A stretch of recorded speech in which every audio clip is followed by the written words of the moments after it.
Thanks for joining us and welcome to this Giga Europe digital debate on supporting SMEs post-pandemic. How can policymakers ensure digital helps SMEs grow? You can follow this discussion using hashtag EA debates, and please tweet your comments there. Our social media team will engage with you directly there. And also you can send us questions which we'll put to the panel during the course of the discussion using the chat section on Slido. So put your questions in there and don't wait till the end. We want to bring those questions in throughout the discussion, so you can get started on that right now, and our team will be engaging with you directly there as well. So today, SMEs play a significant role in the economic well-being of the European Union economy, accounting for over 60% of employment across the EU 27 and the UK. Prior to the COVID-19 crisis, many SMEs expressed cautious optimism with a positive economic outlook for growth and the opportunity to invest. But COVID-19 has now seen many SMEs in a fight for survival. Despite the benefits of digitalization,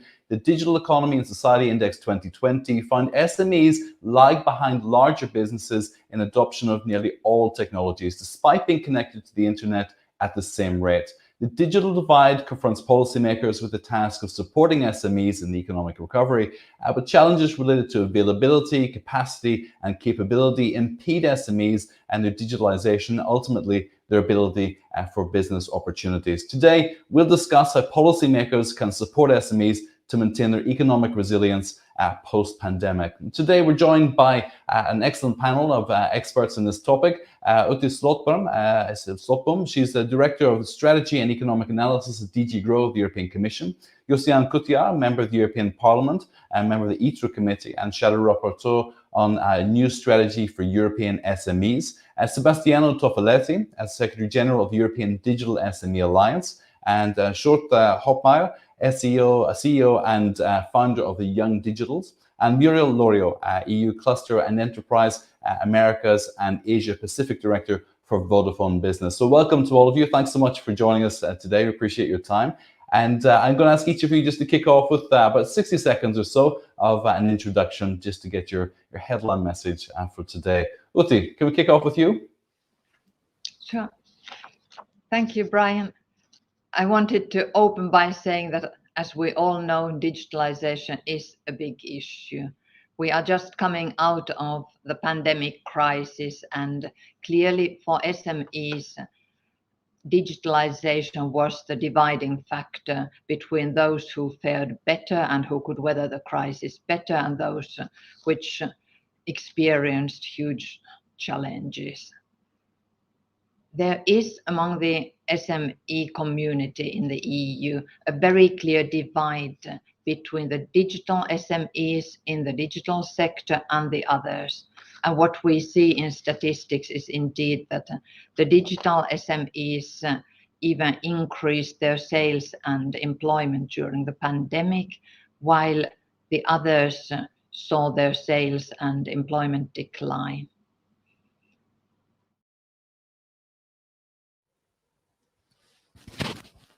It is a fact that SMEs overall are not yet fully equipped to face the needs of our digital transition. If we look at the smallest companies, the micro firms, only 1 out of 5 has its own website or app. About 9% have any experience of trading on common e-commerce platforms. Moving up the size classes and looking at medium-sized companies, the shares are maybe 2 or 3 times higher, but still for having an app or having a website, trading on a common platform, we are still talking about a minority of medium-sized companies as well. So we also have a divide, and we have a clear distinction between the smallest and bigger SMEs in terms of digitalization. So conclusion, there is a need to act, but who should act? And first of all, it is the SMEs who need to act themselves. We run a survey and we publish an SME report each year. Our 2021 report focused on the digitalization of SMEs.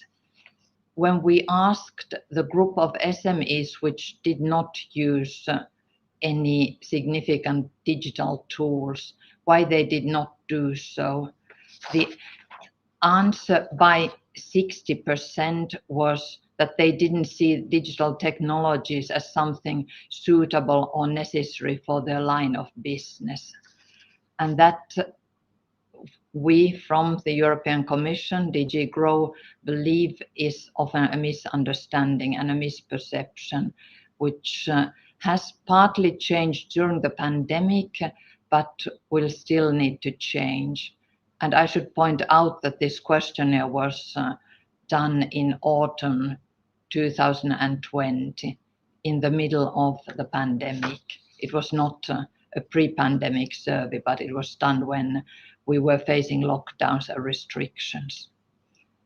I will come back in the discussion to the tools which government should do, but I just want to say that what we also found out in terms of the needs of the SMEs, there was a need for advice and skills, but also among the challenges for digitalization, the top was risks of security issues, legal uncertainty in the use of digital tools, and issues with the digital infrastructure.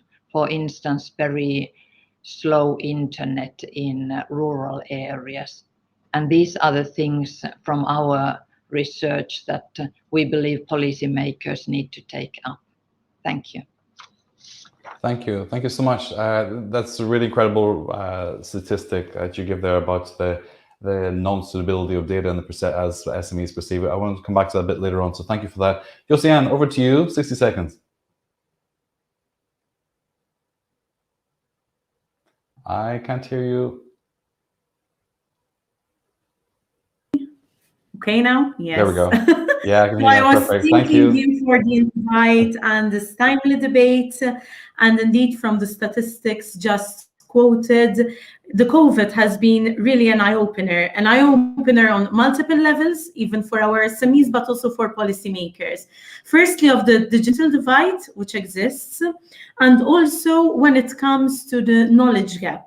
And now it's our challenge to see how to turn that knowledge gap into helping our SMEs really seeing the benefits of digitalizations, including new business opportunities. It's also our task to see to it that structural challenges which have been accentuated by the pandemic when it comes to SMEs, such as, for example, when it comes to access to finance, we turn it into something positive even via digitalization and address it, for example, through making them aware of more direct access to crowdfunding, for example. And therefore, it's important also that as governments and institutions, we see to it that the digitalization could help our SMEs and make them aware of these opportunities and facilitation, even when it comes to business models. And when it comes, for example, by the digital by default principle, and really helping our SMEs cut down on administrative bureaucracy when it comes to this. But to do that, we need to ensure that our SMEs are aware of the opportunities, are aware also of the assistance that there is for them to get their skills, and those skills we need to work a lot, and we need to ensure connectivity. And some of these targets will work upon in the policy program of the Path Towards the Digital Decade, to which I'm shadow rapporteur and to which I look forward to. And also the national plans could help in this regard. I'm sure we'll go into much detail later on, but I also wanted to insist on the importance of stronger collaboration amongst all stakeholders and also amongst SMEs themselves. Those who have digitalized and who have made better profits even via the studies we heard, that it was mentioned how also these studies show that those who digitalized really went better in their operations, could help those SMEs who haven't digitalized and haven't yet seen the potential realize this. Thank you, and I look forward to the discussion. Josiane, thank you as always. Thank you so much. And Sebastian, over to you. Thank you, Brian. I hope you can all hear me well. I'll try to be brief because you asked us. So when we talk about policies for digital in SMEs, I think the first question to ask ourselves is what we mean by digitalization of SMEs. And here, unfortunately, there is a misconception that affects many people, and including our administrations and policymakers. This misconception is that digitalization or the digital transformation is all about using digital tools. The misleading message, in our opinion, is that digitalization of SMEs means for a company to use Zoom or another tool to make video calls. That it means selling online using an e-commerce platform, let's say Amazon. That it means using the Google Suite or the Google Workspace, as they call it now. It means advertising on Facebook, and so on and so forth. Don't get me wrong. None of these examples is per se wrong, nor all of them together are wrong. But do we really believe that the fourth industrial revolution, where we are in now, is only about that, is only about using those tools?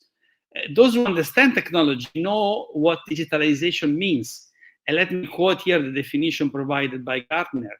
Digitalization means reinventing a company's business model in order to generate value through technologies. This definition tells you many, many things, but let me tell you two in particular. First of all, we are talking about a process, a journey of innovation. It's not a one-off. It's not that I just buy the Zoom subscription and I install Zoom and I am digital. I think we are not that naive. So one needs to reinvent the way it does business. This was the case for Google. This was the case for Amazon, for Tesla, for Airbnb. You know, think about all these companies. They reinvented the business models. So they are successful because of that.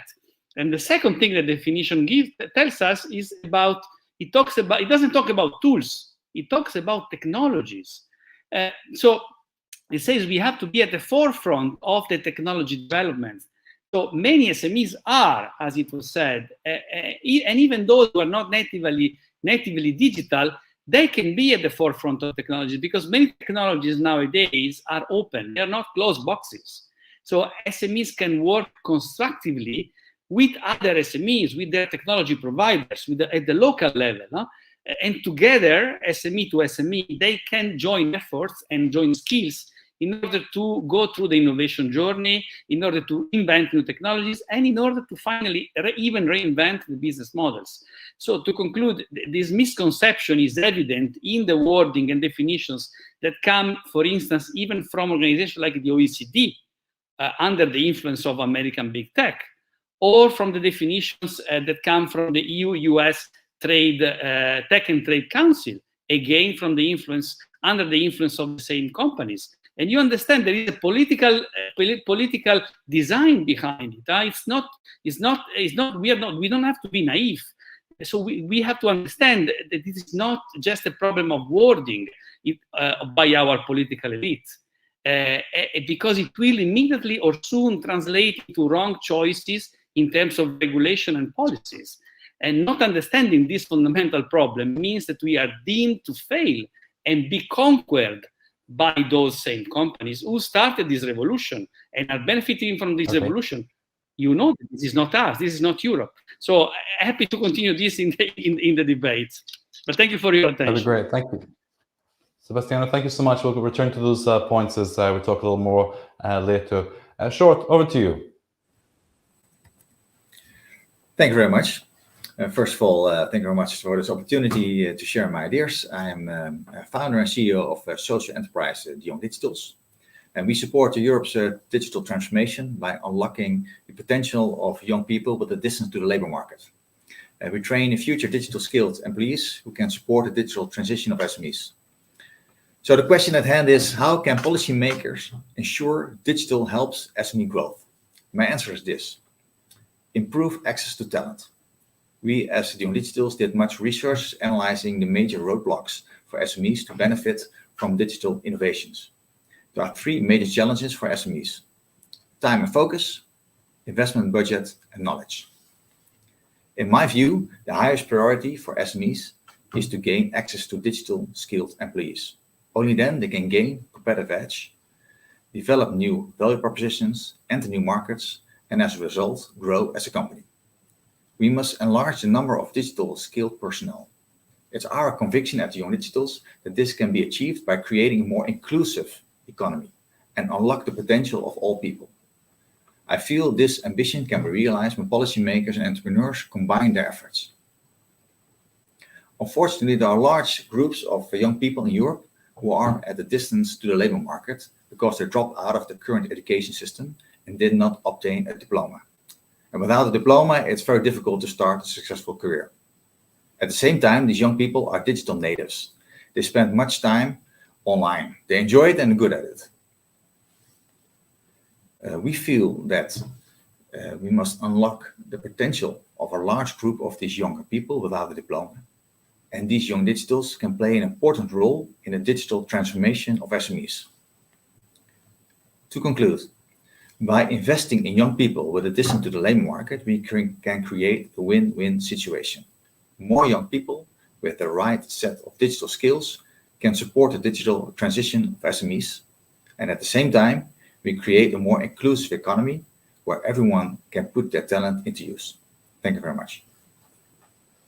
Sure, thank you so much. We'll return to that, a very important point about how the youth can be trained and included in the economy as well. Over to Muriel. Muriel, 60 seconds.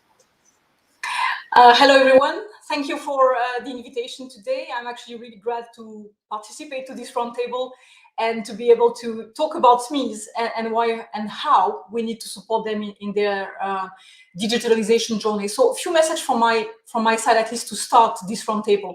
First, I think that it's been mentioned already a bit earlier, but I think it's worth reminding that SMEs represent 24 million enterprises across Europe, and they employ nearly 100 million of people, and more importantly, they contribute to 4 trillion euro to the EU economy. So I think that it's really important that they are playing a significant role in the European economy, and I hope that's why it is important we take care of them and we set the right schemes, the right policies to support them the best way possible.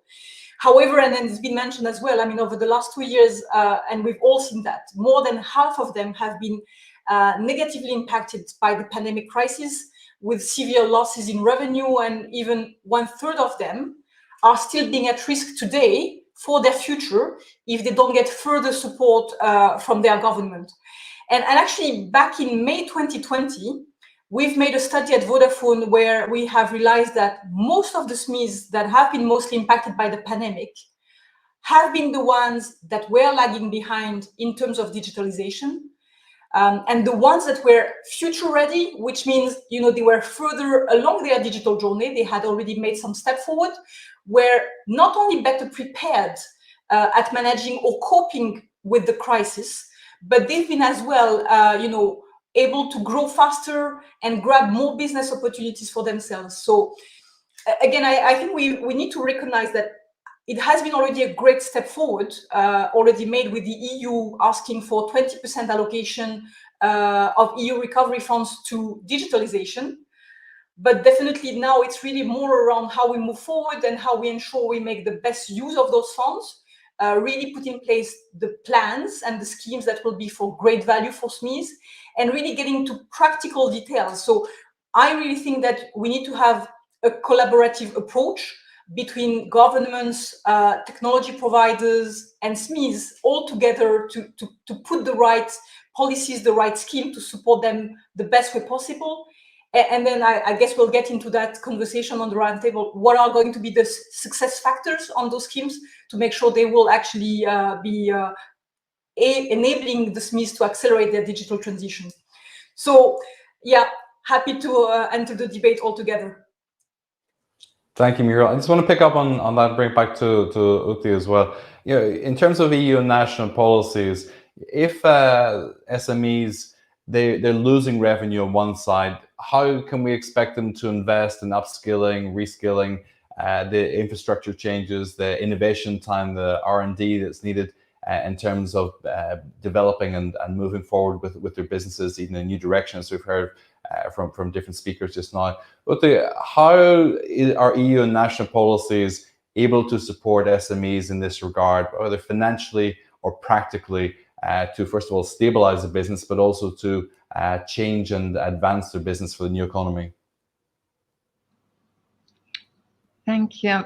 First of all, it was very interesting to listen to the interventions of the other panelists. And one thing that I take, of course, from Sjoerd is the importance of skills. The other issue that I take from Sebastian is the importance of rethinking your business model. And this certainly is what we have already seen very much during the pandemic. When physical activities were not possible, switching to a digital world was often the way forward. I don't know how many seconds I have on policies, but I would like to start with some examples of what the EU is doing. We have the Digital Decade program. We have very high ambition for digitalizing SMEs, increasing skills in population and the labor markets, and for e-government, which then, of course, in turn can improve the services which are provided to SMEs.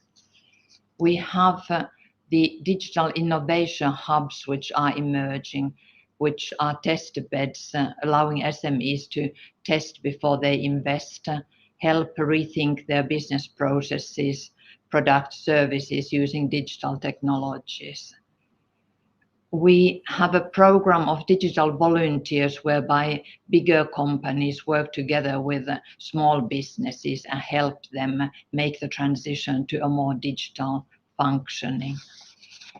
We have instruments for access to finance.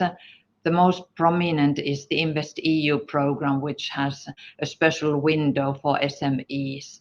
And in that SME window, digitalization of SMEs is a particular priority. We have an intellectual property fund for SMEs. We have intellectual property vouchers, which can help SMEs which are going towards new digital products or services. And finally, as Muriel already mentioned, the very big, hopefully game changer is the Recovery and Resilience Facility. EU borrows money. This is allocated to member states which present programs focused on the green and digital transition. The aim and the obligation of member states was to spend at least 20% of their funds on digitalization. What we have seen of the first 22 national recovery and resilience plans is an overshooting of that target. We are currently talking about more than 26% of the money spent on digital.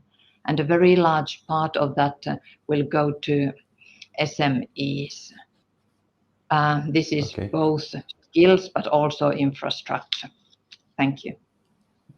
Thank you. Josiane, your report's literally called A New Strategy for European SMEs. There's bound to be something which is different in there this time. So what is different in terms of what we can see for SMEs? And just to keep in mind that not all SMEs are digital natives. They're not all bound up by data in terms of how their business is driven. A lot of people are, their shops and restaurants and small stores, mom and pop kind of stores. So how do we translate those kind of small and micro businesses into the big policies of European Union and the member states? And what does that mean in terms of support that we now have with the resilience funds and other dynamics like that? Are we aiming too high for a certain kind of SME, or do you think from what your report has concluded that this is a policy which can touch all levels of SMEs? For sure, we need to recognize that not all SMEs are the same, and this is very much important. There are different aspects. So SMEs do face some common challenges, some common structural challenges, which have been increased by the pandemic. That's something they commonly share. But then we have to recognize also the local ecosystem where these SMEs operate. And this is a very important aspect, which I really think that even via the European framework, we should explore how to assist. And in this regard, the national recovery plans, I believe, play a very important role, because through the national recovery plans, these EU funds could be adapted to the local scenario, and we could really look at addressing the challenges that the local SMEs are facing, and also to address, for example, gaps that there exist between peripheral and urban regions. This is also a very important point. Earlier on, a colleague on the panel stated the aspect of inclusivity. And indeed, inclusivity is key, because when we speak of all SMEs being able to digitalize, when we put forward digital targets, even within the policy program of the Path Towards the Digital Decade for SMEs to be able to digitalize, we are speaking of inclusivity. We are speaking of digital rights, and I here put up the point, this was not included in the SMEs report because it's more cross-border, but still it applies because it relates to inclusivity even of SMEs. Should we go a step beyond digital rights and also consider including connectivity and access to the internet as a human right? I put this as a question for discussion because I really believe in it. We already have discussions in the EU bubble, and even with Macron's speech last time, that, for example, environmental protection should be given a higher status within the Charter of Fundamental Rights. And I here also refer to certain digital rights, such as even when it comes to connectivity and access to the internet, because we saw how studies show that certain SMEs couldn't reap all the fruits of digitalization because of lack of connectivity. And then, speaking of the national recovery plans, I would like to take this opportunity to build a bit on what Uta was saying, but to give some practical examples coming from Malta of how Malta is putting forward certain initiatives through the national recovery plan, which would help even SMEs. It's offering also incentive schemes for SMEs to help them in this regard. And this is very much important to help our SMEs to go digital. It would also assist when it comes to the digitalization, for example, of the Merchant Shipping Directorate. This is an area which is very important for the economic sector of Malta, for example.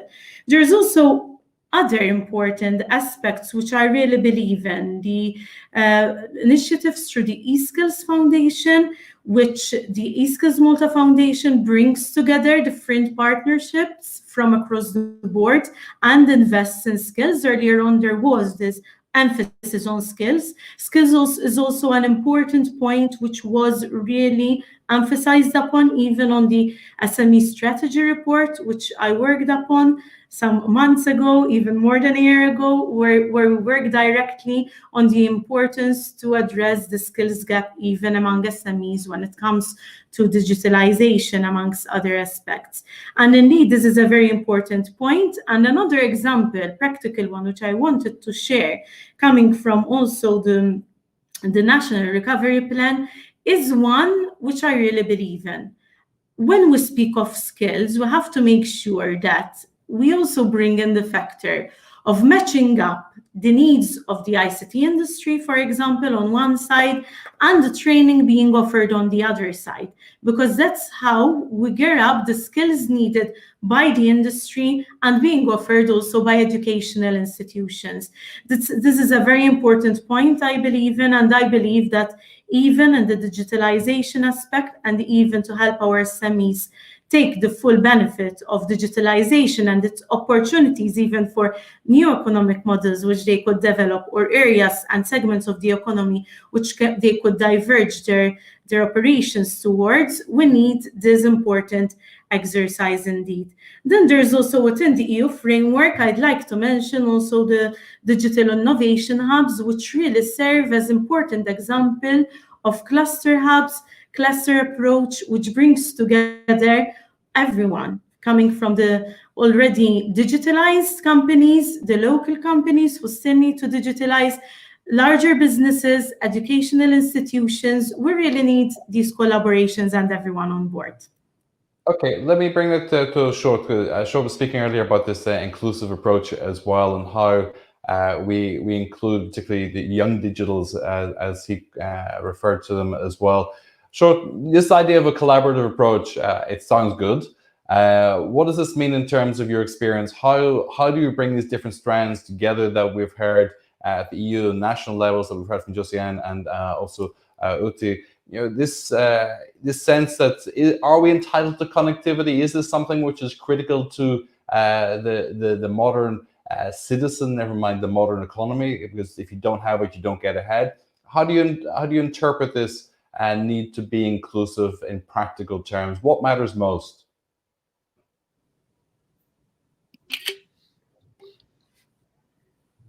So growth I can't see you clearly. SMEs. There we go. Yes. Okay. I can hear you now. Yeah. Perfect. Okay, great. So first of all, I think it's great that the digital growth of SMEs is such a high priority within Europe, within the member states, also within the European Union. But I feel that not all problems can be solved with more money. So I think, of course, it's very important. So investing in hardware is investing in high-speed connectivity. That's all very important. But I think that we really need to rethink the way we organize education regarding digital skills of people, not only for young people, but also for people who are in the midst of their career. I think that is a challenge, and I think that requires both an effort by government and also by business to continuously invest in the digital skills of their employees. And just to give an example of what we do at Young Digitals. So we focus on young people with a distance to the labor market, and we provide them with a 24-month training program, providing key digital skills. And we are actually amazed by the steep learning curve of these people, of these young people without a diploma, who are actually dropped out of the current education system. And what we provide them with is a training program to obtain digital skills and also relevant work experience. And we do that not only by ourselves. Of course, we work with the government, and we also work together with large corporates who also are convinced the importance of investing in the skills of these young people. For instance, we work with the Vodafone company here in the Netherlands, but also with other large enterprises. So to answer your question, I think, of course, what do these big, just to jump in there, what do these big companies bring to the partners that you see? What is the added value there? So I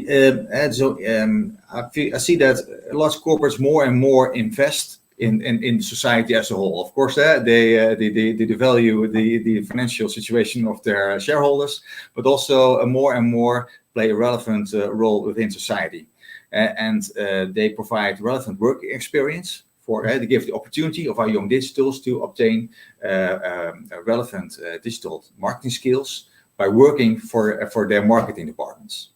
And I think that is an excellent way for these people, but that distance to labor market to jump in, to make a jump forward and enhance their digital skills.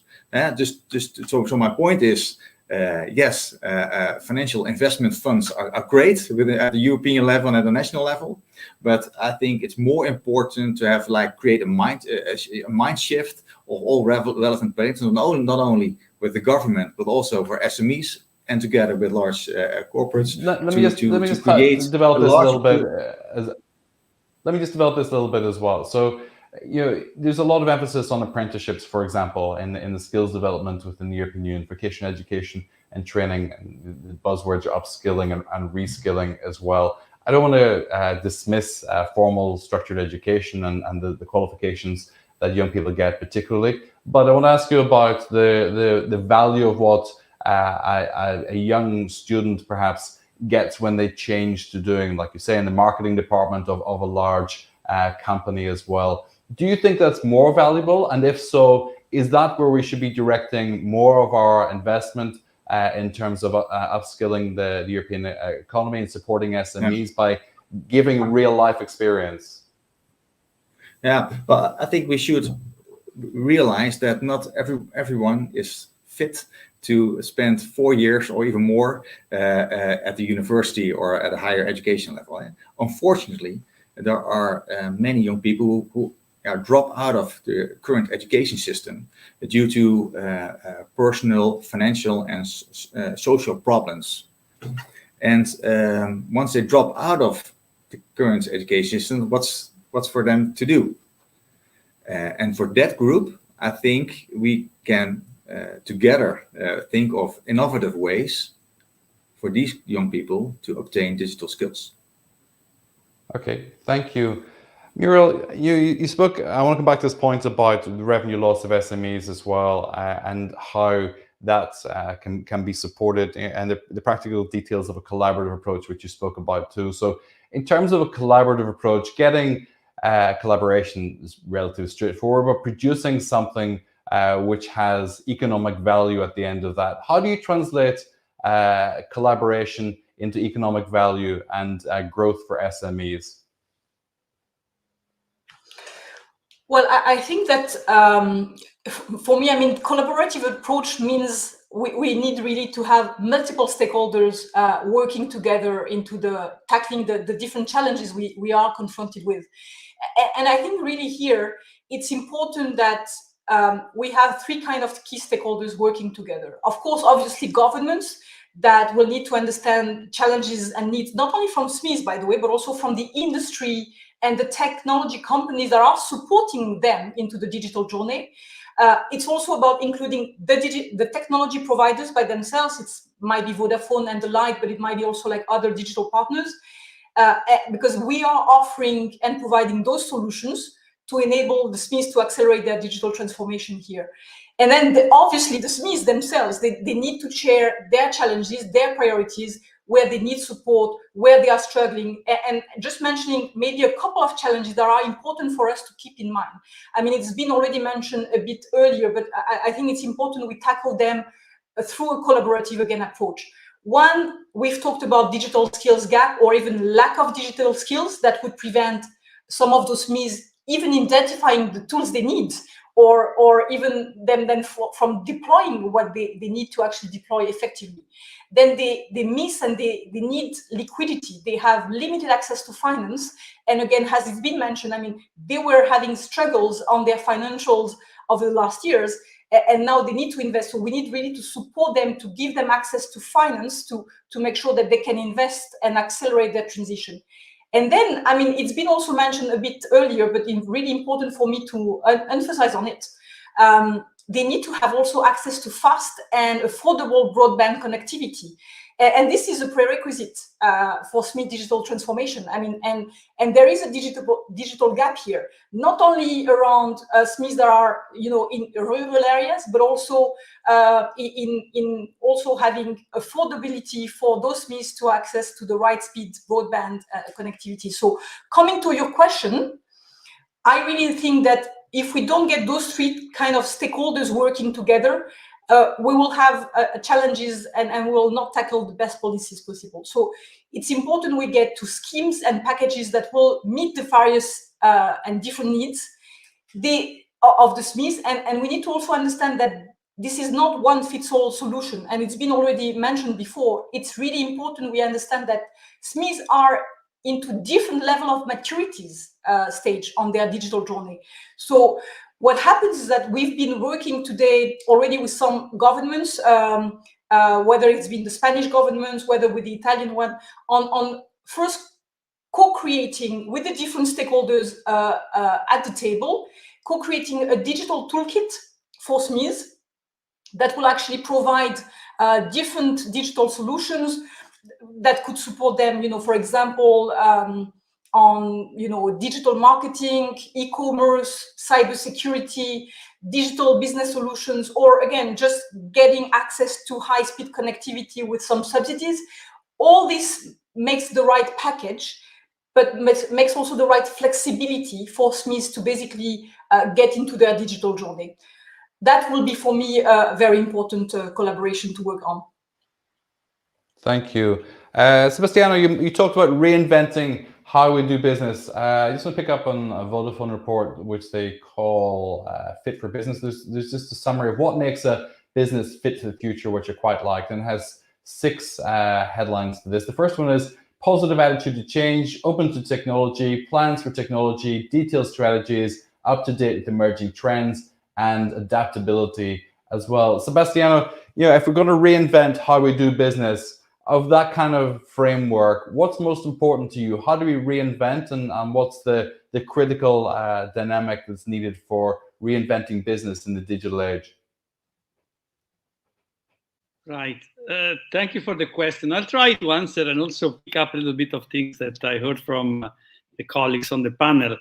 Because if I think, how do I reinvent the business model? How do I digitize traditional SMEs? Because you asked earlier, about what do you do about, large sectors, let's say the retail, the shops, the restaurants, or other sectors which are non-digital. How do you bring the digital revolution there? And I think, let me take one example of a concrete sector to tell you what I'm talking about, the taxi drivers, okay? There are 2 possibilities here. Either you fight against the future and try to defend the old business model, or you reinvent yourselves. And fighting against the future is what is happening in many places right now. Now, for instance, we are based in Brussels, and we know that there is a court decision which has basically closed down Uber. And all the people who try to get Uber ride, they can't because of this decision. And people are protesting because of that. So this is fighting against the future. I'm not here to represent the interest of an American company, Uber. But I'm here to say, instead of fighting against that, why don't we help the taxi drivers of this city to do the same? Because it's obvious that on a service level, an Uber service is 10 times better than any traditional taxi service. I mean, I don't think anyone will question that. It's more efficient, it's more consumer-oriented, and so on and so forth. Why don't we help the taxi drivers to do the same? Why don't we help them to work with an IT provider, have their own app, and work the same way, competing against the Ubers? And this, by the way, is something that has even happened in other cities. So there are good examples. We know that this is possible, but it takes a big shift. Instead of fighting to defend our interests, our rights as they were in the past, we should go into the revolution and we should reinvent ourselves. And that's where I believe we should be using, to go back to one of your questions earlier, especially the national funds, which are going to be available with the recovery and resilience facility. So help the transformation. We have done, to give you another example, a very good exercise to reinvent another traditional sector and make them digital, make them use the Internet of Things. I'm talking about the SMEs in the lifts sector, the elevators. There are many SMEs in Europe. We're talking about thousands and thousands of companies which are responsible for maintenance, for reparation of lifts, especially the traditional lifts. And what we did with them, also in collaboration with some larger companies in the telecom industry, for instance, all together, we developed a technology, a platform, which is based on international standards, which is called smart 1M2M smart lift. And it is a technology that brings IoT to the traditional lifts. So it connects the traditional lifts and gives them the possibility to be managed on remote, to be controlled, to have their data transferred via the cloud, so analyzed, and so on and so forth. And this has currently been applied in about 20,000 homes, 20,000 lifts in houses throughout Europe, and there are plans to go even beyond that. So this is a fantastic example of what the sectors can do together when the digital and non-digital industries, small and larger players, they work together. Okay? So I'm sure we can do much more than that, and this is the way forward. So going the future rather than going backward, if I could repeat what I said. Well, if any sector can get us to a new level, it's clearly the elevator sector can do that as well. So thank you, Sebastiano. Josiane, just to pick up on the Uber side of this as well, of course, we're not advocating for Uber as a business, but the sense of technological rollback as well. And to put this in a global context, is Europe becoming more inward looking? Are we fighting battles that ultimately we will lose, and then the process slowing down our digital transition and the competitiveness, not just our SMEs, but also our big businesses too? Are we sufficiently minded of what, as Sebastiano said earlier, the fourth industrial revolution really looks like in Europe? Josiane? I think that all of us need to be more aware, and that we need to know more. And indeed, technology and systems are fastly evolving, and we really need, yes, I do agree that we need to reinvent ourselves in a way that we're not stuck. And this is a constant challenge for us policymakers, even working within the digital field, of how to do law, of how to do policy, which does not become outdated. And that's why always a constant battle of using the technological neutral language. To what extent should we regulate, even to strike the balance, because it's important that we protect rights, even of consumers, that we protect other rights of data privacy and other aspects, but at the same time, we leave leeway for investment. And I really believe that we will be successful if we keep it in mind that we need to be constantly learning and on the lookout as technology fastly evolves, and if we're right on the wave of the current leaps that we need to make, on the current waves of the environmental and digital transition.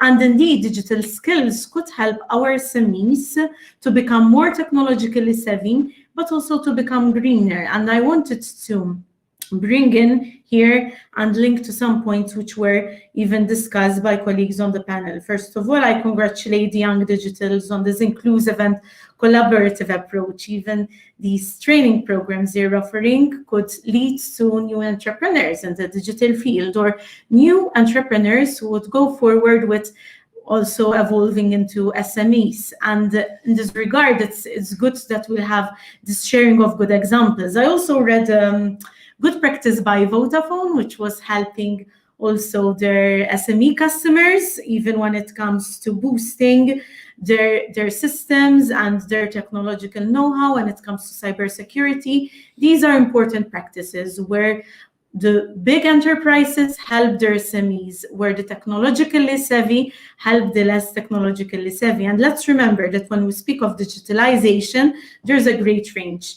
When we speak of digitalization, we can speak of basic skills, but then there are the more advanced skills of programming, of AI, of understanding also data aspects and cybersecurity. We need to help our SMEs to monetize their data, because if they have a lot of valuable data in their hands, which they cannot interpret or which they cannot monetize, then the data would be lost. And I'd like to close on this important example from the Pact for Skills program, which is the Automotive Skills Alliance, one of the projects put forward, which is a real positive example of skilling actions, including ICT, which involved also certain countries like Germany, where the automotive industry is strong, and also enhance the know-how of the local production system. And I believe these are all positive examples. And I'll conclude here, but yes, to conclude once again to your question, we really need to learn more, and we have to keep on looking and trying to strike the balance whilst regulating and becoming digital leaders as Europe. Thank you, Josiane. Okay, let's go to our audience a little bit.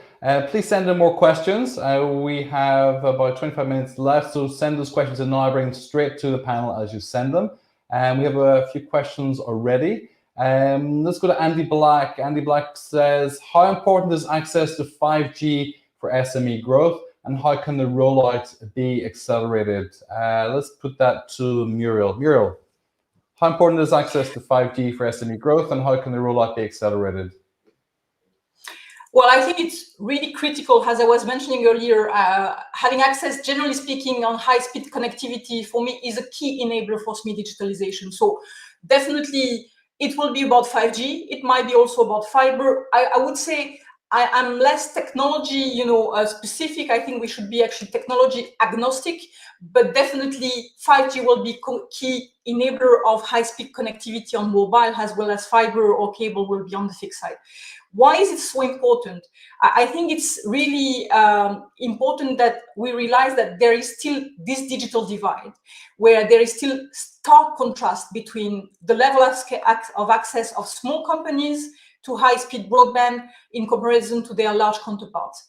Why is that? It might be two kind of reasons. One might be around financial and affordability of connectivity, specifically when it gets to high connectivity speed, but it might be also around lack of coverage or lack of enough high speed on some of the areas.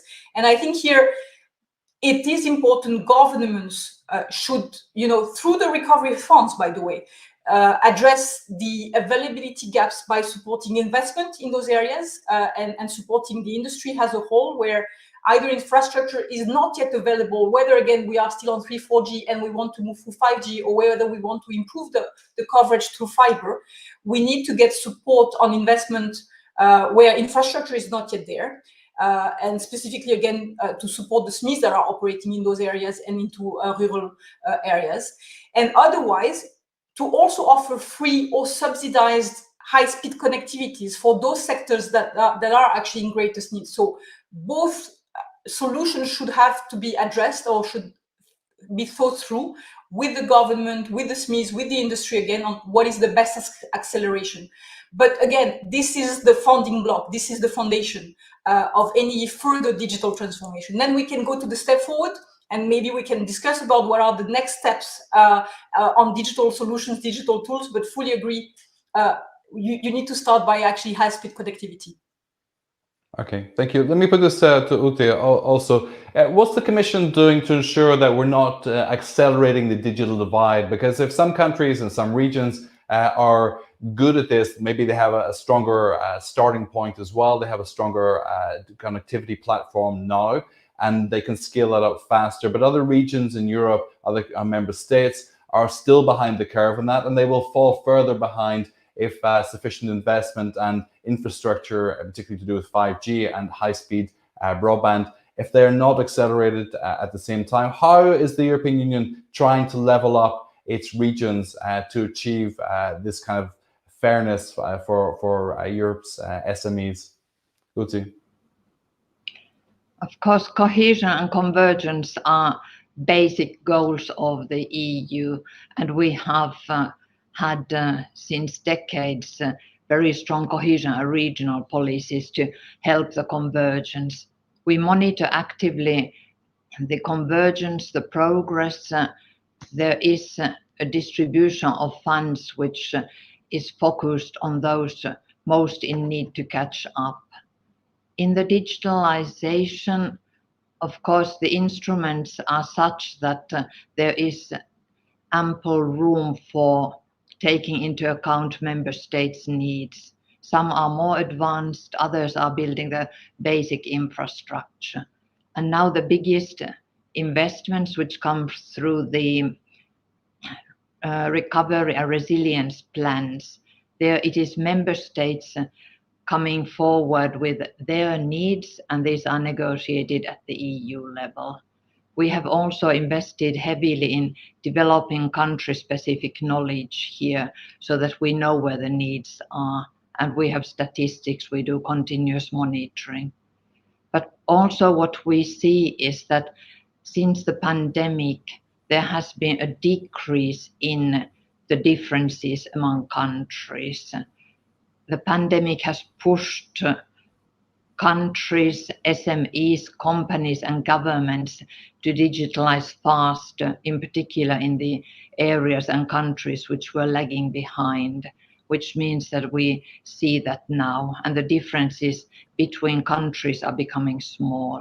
The differences between industry sectors and ecosystems are increasing, but in countries we see convergence. Okay.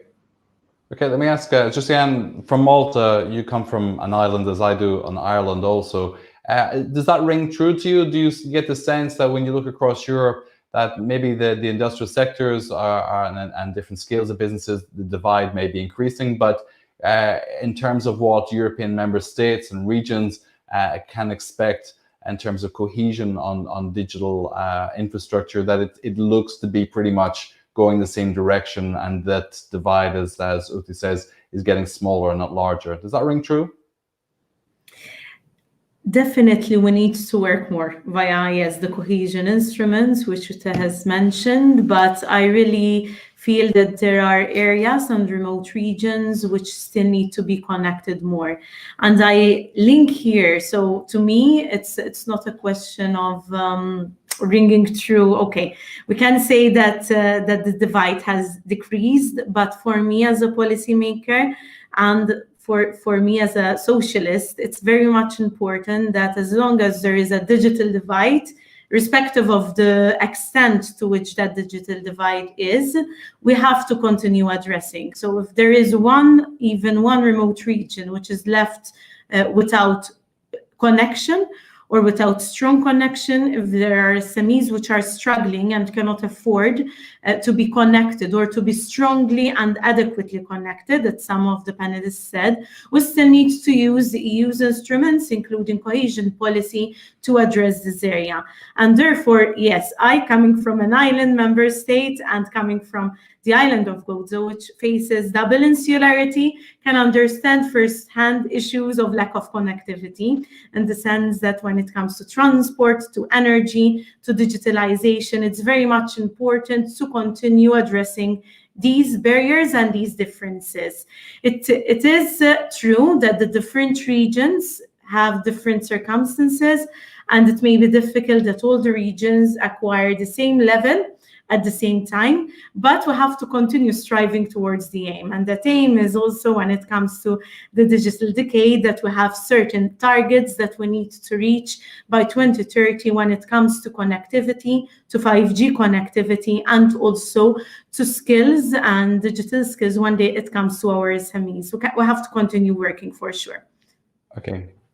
Sebastiano, you mentioned the Internet of Things earlier as well, which if that's to accelerate, absolutely demands 5G rollout and faster connectivity across Europe as well. Yeah, is from what you see dealing with SMEs, are we on the same scenario across Europe? Are you confident that we aren't going to get a wider digital divide, but also that there won't be a brain drain from some regions to other regions within Europe because there is better infrastructure, there's better connectivity there as well, and consequently the digital skill set is higher and therefore innovation is more likely.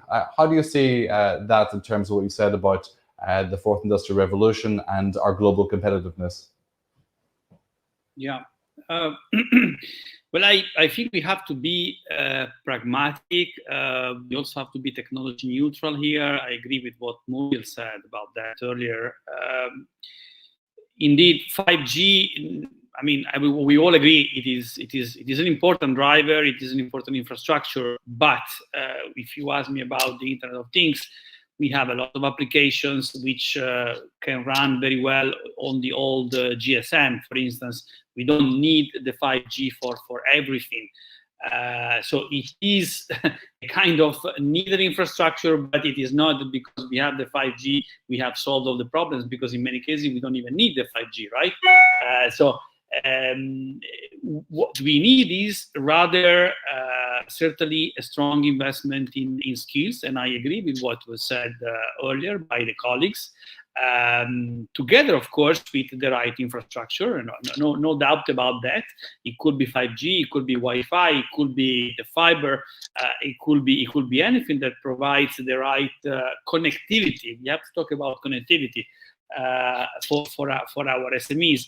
But if we don't couple that with the correct availability of skills, as it was said, we are certainly not going to be able to make it. I have to say that I just want to complement what was said earlier by the colleagues. Many have spoken about the role of larger companies in providing skills or providing trainings to the SMEs or to people. I'm not against that, right? But I also want to say that we have thousands and thousands of very, very innovative SMEs and startups in Europe, which are available to provide their skills, to provide internships, to provide, citizens and people with skills. What I hear very, very often from our people, from our entrepreneurs, is that probably an internship, if I have to give an example, in a large enterprise is not as good as one done in a small company, because in a small company, someone has to learn everything. Someone has to be extremely flexible. Someone has to understand not only about their own specific technological tasks, but about the business in general. So I am sure there are so many SMEs which are also able to offer a lot to our society and to make our economy better, to train people. And we should not be thinking that only the big companies can do it. And also, in that respect, let's not be naive. As I tried to say in the beginning, there are certain big companies in the technology area which have also vested interest. It's obvious that they want all of us to become, and I'm talking about, very few companies, not all the large ones are bad, but only a few of them, they want us to become users of their tools. So they want me to learn only their specific software, so that then in the future, when I grow up, I will become kind of attached to that software, and I will only be able to use that. I will not be able to think on my own and migrate and use other tools. So, we cannot afford to be naive. This is the industrial revolution. We have to be clever, set our strategies, understand our strengths, and understand the stakes. Otherwise, we are doomed to lose. Thank you. Let's take a couple of comments online as well. Rajan says, maybe you might know the answer to this. How can we access IP vouchers? Please let us know if these vouchers are geographically restricted. Any idea about that? I will look for the website. Can I put it to the chat or send it to the assistant and pass the info in that channel? Sure. Send it afterwards and then we'll tweet it out. So Raji, maybe you can keep an eye on that. And if you send your email to us now, then I'll ask our team to send that directly to you as well. But we'll post that out on a tweet afterwards as well. Thank you. And thank you, Uti, for that also. Other quick comments, back to online training. Andy says, online training using webinars is proving very successful, particularly since it's been widely adopted during lockdown. This is clearly the case. Muriel, in terms of online training as well, do you see trends in terms of how we use technology compared to before the pandemic? Obviously, we're all using Zoom and everything else like that. This as well. Kids are on virtual school from time to time. But do you think that we have a pattern of behavior now which is going to remain after the pandemic as well? And do you see that this is a positive thing for our digital transition, or are we going to go back to being in person and nothing really changes in terms of those dynamics? Muriel? Well, definitely it has already changed, and I think the change will actually probably stay on. And by the way, we've seen lots of benefits around that. So nothing is like completely bad. I think we went through digital learning, digital access to much more actually quantity of content as well. Yeah. So the offer has been much wider in terms of whether from schools education, whether for SMEs accessing as well to how they can actually evolve to e-commerce or online stores or whatever. I mean, there has been much more content available for free or with easy access and so on. So I don't think this will actually move out. On the contrary, I think this will continue to improve in terms of refining the solutions and the interactivity and the engagement into that. Now, do I think that will be only online and digital? I don't think so. I think that we'll have to have a bit of an hybrid model. In a way as well, if I make a parallel with the hybrid ways of working, we've been all working from home at one point in time, but we've also realized that if we do only working from home, we have also some other challenges around the culture into the company.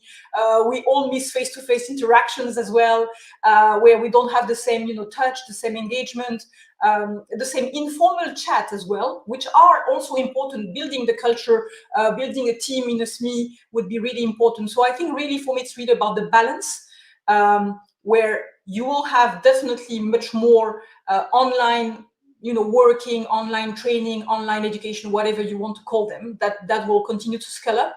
But I think as well that it will be a bit rebalanced, as hopefully that the COVID will, move out, where companies, employees will be willing to come back as well on some face-to-face meetings, on some face-to-face engagements. By the way, we've seen that as well, even at Vodafone, where we've been engaging with our customers, where they were searching for more, events face-to-face, where they were able to ask more easily questions, having demos on some of our solutions. So I'm for sure more on the hybrid model. Just want also to take the opportunity to come back 1 second to your point around how we can support on connectivity for the SME, Brian, because I think that what I want to call out is that, for example, we've been working also in Italy with the government, and they've been actually recognizing the importance of connecting business here. And so they've been designing a scheme that will encourage SME to upgrade their broadband connectivity. What they are having as a proposal is like having a voucher available for the SME customers to enable them to upgrade their internet connection, and with different vouchers, values, and upgrades depending on the needs. I think this is kind of a great solution where it's actually offering flexibility, but also upfront funding, and again, acceleration on upgrading connectivity. So that's a good combination of things that we should have in mind when we are working towards supporting SMEs. Okay, Short, I want to ask you about the online training as well, just from your perspective. Clearly online training has lower cost. It has a geographical permission, which perhaps is not limited by finance for many students who may have to travel, especially if it's more prohibitive if they're working at the same time as well. I know my experience doing masters this year, I really don't find a big difference between the study element online and actually being physically present in the class as well. I'm here in Washington today. I know some universities here, they have 20,000 physically present students and 80,000 online taking virtually the same programs as well. Do you think that this is the pattern that we're going to expect, and that this will actually change the pattern of work and how that affects our capacity for innovation, our approach to innovation as well? Short? Well, I think I personally would make we talk about exchanging knowledge, I think, or obtaining skills. I think that those are two completely different things. Talking about obtaining knowledge, I think that can be done very easily through online sessions and presentations. But I think I would focus on the importance of the social element in obtaining skills. Working together with other people in the same room, working on cases, really making sure that the right skill set is really a part of your being, so to say. I think that's very important to do it in a physical round. So what we see in our training program here at the Young Digitals, the social aspect is very important, that people also learn from other students and other colleagues. So I think that's something that's very important. And to come back to the original question, as how policy makers can ensure digital helps SME growth. I think many pieces of the puzzle have been come to this discussion. I think that's very good. And like I said, again, I would like to emphasize the importance of access to talent, because I truly believe that will help SMEs to grow as companies. Excellent, thank you. We're really close on time now, so I want to ask just to give us the closing remarks on what we've discussed today. We've touched on a lot of different topics, and I appreciate it's a huge topic. The time this morning is going very fast as well, or this afternoon if you're in Brussels. It's going very fast, and let's hear the takeaways from our panelists today as well. Ruth, what's critical for SMEs post-pandemic? What's top of your list and your takeaway message for today? Thank you. It has been great to be able to participate in the discussions. I would like to come back to what I said at the beginning about the pandemic pushing SMEs to digitalize. And I would like to conclude by saying that after the pandemic, the world will be a different world, and the need to be digital is still there. There are changes which will be permanent. The way consumers behave, a lot of people started buying things through internet for the first time during the pandemic. That will remain. At least part of the change will be there forever, and SMEs will have to adjust to it. Labor markets have changed, teleworking, video conferences, Zoom, as you mentioned, education through video rather than in a classroom. That has all changed, and to the extent that labor markets have changed, SMEs will have to change. And of course, the new technologies which are used everywhere, SMEs will have to adopt. And then as a little marketing closing remark, what we are doing in the Commission is designing transition pathways where we look at the needs of companies, SMEs and bigger companies, and what they need for the digital and green transition. Is it skills? Is it investment? Is it regulations which need to change? Is it infrastructure? We have on our website consultations by industrial ecosystem, by a group of activities to pave the way for the future. Thank you. Thank you. Thank you so much. We're pretty tight on time now, so I'm going to ask if you can really try to hit 30 seconds each as we run into the close. Josiane, over to you. 30 seconds. Thank you for the great discussion. Skills, connectivity, the right infrastructure, the right incentives. The public sector has to continue setting also the targets, ambitious targets, including the 2030 targets, and setting the scene, but also the incentives for the private sector and those stakeholders to come together. It's very important to collaborate, the digitalized, the large companies vis-a-vis SMEs, and the ones who have not yet digitalized. And therefore, this ecosystem needs to be enhanced. And we need to also use all the tools, the cohesion policy, the national recovery funds, the digital policy programs that we're putting forward. These are all very important. And let's keep in mind the importance of inclusivity. Including our SMEs would really be important also, not only economically, but also socially. Thank you. Josiane, thank you. Sebastiano, over to you. 30 seconds. Good. I will go back to what I said in the beginning, that we are in the fourth industrial revolution. And in that context, digitalization, we need to understand it as reinventing a company business model in order to generate value through technologies. To make it very concrete and link it to what Muriel said about these vouchers for connectivity, which are given in Italy, which is a very good example, I would say we have to go one step beyond the connectivity, because we need to tell the companies what to do with the connectivity. And therefore, I will call for the vouchers for digitalization. So what do I do when I am connected? For instance, how do I develop an IoT? How do I go into new technologies? So the vouchers for digitalization. Thank you very much. Sebastiano, thank you so much. Short, over to you. 30 seconds. Well, thank you very much. I found it very inspiring to be a part of this panel. I learned a lot from the other panelists. Thank you for that. And I just want to close with just the idea that I believe in that we can unlock the potential and the digital skills of all people, and that will help SMEs to benefit from the digital innovation. Thank you very much. Sure, thank you so much. And Muriel, last word. So I have three messages. One is really collaboration among stakeholders, and we've talked about that. I have a second message, which is around the simplicity of the schemes we need to set up together. It has to be flexible, but depending on the maturity of the SME, but it has to be also simple to use for them to have access of that really quickly. And then I would call out a point that has been not really so much discussed about today, which is sense of urgency.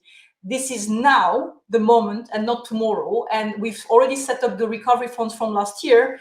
I see already some countries accelerating the movement here, and I really welcome again, the sense of urgency that, beyond what we've done already in Spain, in Italy, we are starting to engage with other governments in Greece, Portugal, Romania, Czech. I really think it's an urgency to really start it now, because it's now that we are working for the recovery with the SMEs. Thank you so much. Thank you to all our excellent panel today, Uti Josiane, Sebastiano Schurt, and to Muriel, and to our team in the studio in Brussels today with Zoran, Malta, Tamara, Elisa, and Bonia, and to Giga Europe for their support for the program today. Thank you also. And to our audience, thanks for taking the time to be with us. We really appreciate it. You can follow up with the information we mentioned earlier. I see the link in front of me here, so you can get that for the IP fund. And any other questions or information you want, use the hashtag EA Debates, and our social media team will pick it up. I wish you a good rest of the day. I'm Brian Maguire.